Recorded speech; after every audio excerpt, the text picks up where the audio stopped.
Does tirzepatide burn fat or just suppress appetite? Well, I'm Regan Archibald, and in working with thousands of people over the last 22 years, I've learned something interesting. Tirzepatide, yes, it can kill hunger like nothing I'd ever seen before, and it can also secretly torch fat while you sleep. But trials, tirzepatide and semaglutide head-to-head, and they wanted to find out what crushes fat loss harder. Well, I think you could guess on that one, because there's a lot of lifestyle warriors are grinding for gains, but one injection can flip the script. How deep does it cut? Well, what we're going to do is decode tirzepatide's dual power to stack elite fat shredding on top of appetite armor. Now, this is interesting because if you're somebody who is stuck or somebody who's looking to go deeper, there's a triple agonist called retatrutide, which we've got other videos on. It's not on the market yet, but soon to be. But if you think of this fat burner or hunger hack, so why does tirzepatide work? Why do these GLP-1s work? But let's start with the big question behind all of this. Is tirzepatide just making you eat less, or is it actually changing how your body handles fat? In your body, you have visceral fat and you have subcutaneous fat. Visceral fat is that white fat that's metabolically inactive. This is why in the 6 essentials, anyone who starts a program with us, we say you want to start doing cold exposure. This can be a cold shower. It can also be something as simple as a cold plunge. And that changes that white fat, which is the metabolically inactive fat, to beige fat. And when you have visceral fat, you want to burn it off. This is where testosterone is such a powerful peptide, or even the one I mentioned earlier, the retatrutide, the glucagon, turns on that visceral fat burning. But tirzepatide does as well. So tirzepatide hits 2 major hormonal pathways at once, a GLP-1 and a GIP.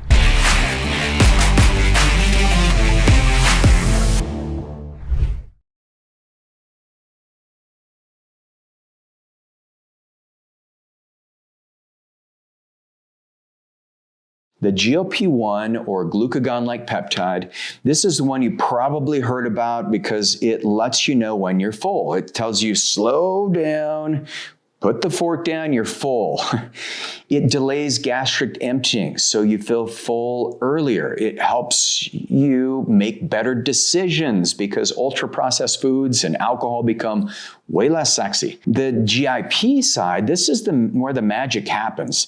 That leans more into insulin signaling. So if you're just using a GLP-1 like semaglutide or Ozempic, you're only getting that GLP pulse and you're not fixing the engine that's broken, which is where GIP comes in and transports the insulin so the insulin can bring sugar into the cells. Now, when calories are stored, because the sugar has nowhere to go, this is when fat accumulation happens. And there's studies that back this up that are very interesting. So when people say, all I'm getting is an appetite shot, it's GLP-1s or tirzepatide is just an appetite suppressant, this couldn't be farther from the truth. And if you're not doing this right and you completely shut down your gastric emptying, that's a problem too. So what you want to think of this is mechanistically, it's more like a dual thruster firing on the same rocket ship. So GLP-1 is easing off the throttle on intake, and GIP is turning on your metabolic engine to use the fuel you already have on board. One of my favorite trials on this was published in Diabetes Care in 2023. This was a multi-center randomized study in the United States looking at 117 adults with type 2 diabetes. They split people into 3 groups. Tirzepatide, they were on 15 milligrams. Now that's the higher dose.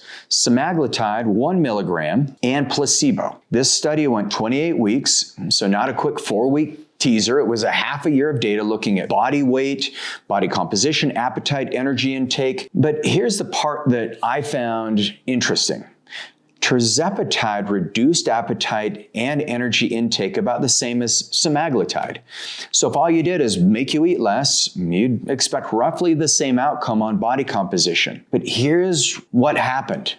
The tirzepatide group saw greater overall weight loss and, more importantly, a bigger drop in fat mass than both the semaglutide group and the placebo group. When they broke down the study, the fat mass loss on tirzepatide was roughly 3 times higher than lean mass loss. So if you think about that, the muscle was preserved.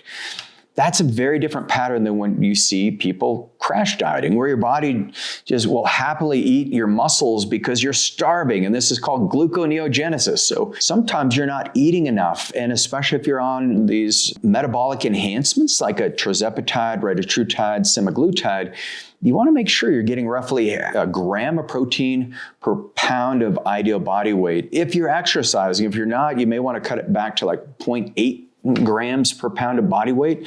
So think of two people who both lose 20 pounds. Person A loses mostly water and muscle. Person B loses a disproportionate amount of visceral fat and subcutaneous fat. Visceral fat is around the organs. Subcutaneous is that jiggly fat. So they get on the scale and they look at the same scale results, but they have a completely different biology. So just because both people lose 20 pounds, which one is healthier? And this is where it was interesting, because the real kicker is when you look at energy intake, tirzepatide and semaglutide, when you look at the difference between the health of the individuals, tirzepatide's data saw a lot closer to someone who is much healthier. And even though tirzepatide and semaglutide, the weight loss was similar, people ate less in both groups, but the tirzepatide group peeled off more fat. That hints at something beyond just appetite, some kind of edge in fat oxidation or energy handling. So the way you want to look at this and frame it is, yes, it's a hunger hack, but the composition data is far more important, because the data say it's also acting like a targeted fat loss tool, not just a don't eat injection. If you think of energy expenditure, does tirzepatide crank the furnace? Well, let's talk about the other side of the equation. It's not just what's coming in, but what your body does with it. So in preclinical work and in animal and mechanistic studies, they've found something interesting. When tirzepatide is on board, you don't just see food being less interesting, you also see signs of increased energy expenditure. And in simple language, this means the body's looking for its flipping from storage mode, which storage is fat, into burn mode, more like a V8 engine taking off after it's been idling, just by turning off the gas supply. There's a study, and this study is interesting because it's called Tirzepatide Reduces Appetite, Energy Intake, and Fat in People with Type 2 Diabetes. And what they found in this paper, in the diabetes care paper that I mentioned earlier, they didn't just track weight, they looked at body composition and how much people were eating. Again, the energy intake reduction was comparable between tirzepatide and semaglutide, but total fat reduction was greater with tirzepatide. That pattern's important, unless you just want to lose your muscle. If you don't like your muscle, then just do semaglutide. But the fat mass was falling faster than either the body was preferentially burning more fat, or it's better at protecting muscle with tirzepatide over semaglutide. Or number three, both of those things happen. The researchers themselves concluded that the magnitude of fat reduction on top of the appetite changes suggests mechanisms beyond more than just I'm not hungry to things like enhanced fat utilization or shifts in energy expenditure. They are also a metabolic chamber. So basically, would take 24-hour indirect calorie meters in a controlled environment, and they use this to probe more directly the early signals towards tirzepatide outpacing GLP-1 agonists in terms of fat mass and reduction at similar levels of intake suppression. So what we're still learning is that there's this true resting metabolic rate that shifts versus changes in substrate use. So are you burning more fat relative to carbs? But the direction of the data is pretty compelling, because what it shows, we're seeing tirzepatide behaves much less like a simple off switch for the appetite when you're looking at energy intake and fat. And when you think of this simple off switch for appetite, this is more like a retuning of the metabolism. Appetite drops, yes, but fat mass falls harder than you'd predict from appetite alone. Preclinical work shows increase in energy expenditure signals. Human trials show more fat coming off the frame than GLP alone at similar levels of caloric reduction. So think of semaglutide as a strong brake pedal, but tirzepatide is that feedback loop that turns on the engine for energy expenditure. And I think that's the real promising thing. And now we're seeing, and I've always been a fan of peptide stacking, but if we're reflecting on what the trials are picking up, we're seeing that tirzepatide is actually, it's an enhancement for the metabolic engine.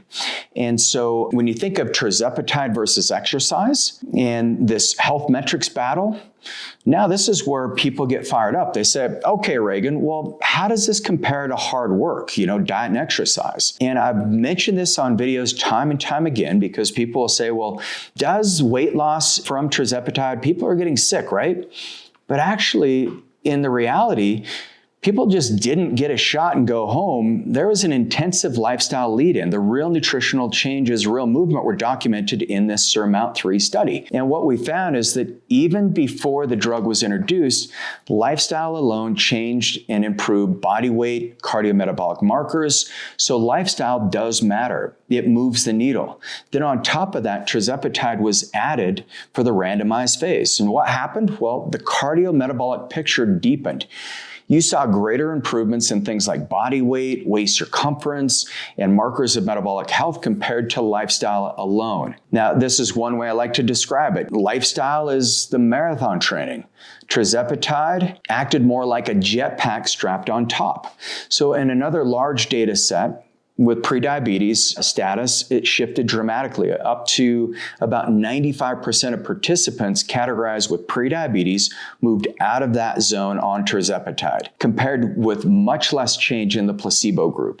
So this study, what they found is that, once again, it doesn't mean it cures prediabetes, but what it does is it fixes the glucose signaling. Peptides or no drug ever has cured a human illness or human disease. Your body did the work, and that's why I love peptides, because the dynamics and diagnostic categories in these trial populations, the drug pushes these markers in a more favorable direction than placebo doses, especially when paired with lifestyle change. And this is the key. SURMOUNT-3, they also looked at quality of life metrics, how people actually felt in their bodies, and the combination of lifestyle plus tirzepatide yielded far greater jumps than lifestyle alone. Now, the big part of this was that a fat-dominant weight loss with better body composition, and the key nuance was we're not just talking about smaller bodies, but it was less visceral fat, better metabolic markers, and people subjectively feeling better in their lives.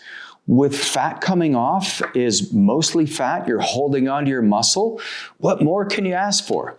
And they ended up with very different before and after than you would have from starvation dieting. The 2023 diabetic care trial that we started with ties this all together. 117 adults with type 2 diabetes, 28 weeks, tirzepatide, 15 milligrams versus semaglutide, 1 milligram, weekly injections versus placebo, double-blind, randomized active comparators, and placebo control. It showed greater body weight and fat mass reductions with tirzepatide than both semaglutide and placebo, despite similar reductions in appetite and energy intake. So between tirzepatide and sema, that's what people talk about, this elite body composition upgrade when they discuss this molecule, and there's good reasons for it. So the data supports more and more of this. So just to summarize, if you think of how powerful tirzepatide is, what it can do for your health, there's so many things that need to change, but one of those is looking at peptides as signaling messengers. They clean up your metabolic engine,